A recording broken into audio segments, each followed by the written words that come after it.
கேக்குறாரு உங்ககிட்ட. சார் நீங்க பேசுங்க. மைக் வேலை செய்யலையா? உன் மைக்கு வேலை செய்யலாம், நீ சொருவுறத கரெக்டா சொருவுலன்னு அர்த்தம். கேபிள கட் பண்ணிட்டாங்க. ஜெயலலிதா இருந்தா உன் கேபிளையே கட் பண்ணிருக்க நேரம், ஞாபகம் வச்சுக்க. ஆனா இருந்தாலும் கடலமுத்து ரொம்ப ஸ்ட்ரிக்ட்பா. ஸ்ட்ரிக்ட்டா இல்லனா உங்க முன்னால எல்லாம் உத்தியோகம் பார்க்க முடியுமா? பாருப்ப வரட்ட சார்.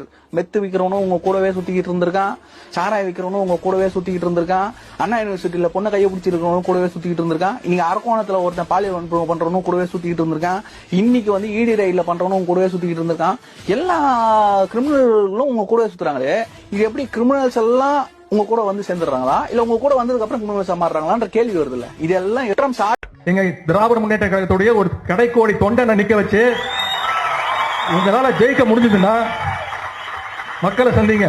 உங்களுடைய சித்தாந்தங்களை எல்லாம் எங்க தமிழ்நாட்டு மக்கள் போய் சொல்லுங்க. செருப்ப கழட்டி அடிப்பாங்க. கொஞ்சம் அங்கே பாரு கண்ணா.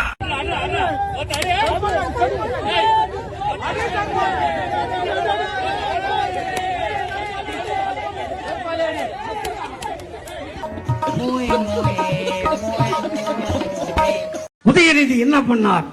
அவரை எப்படி துணை முதலமைச்சரான மயிரை புடுங்கினாரு.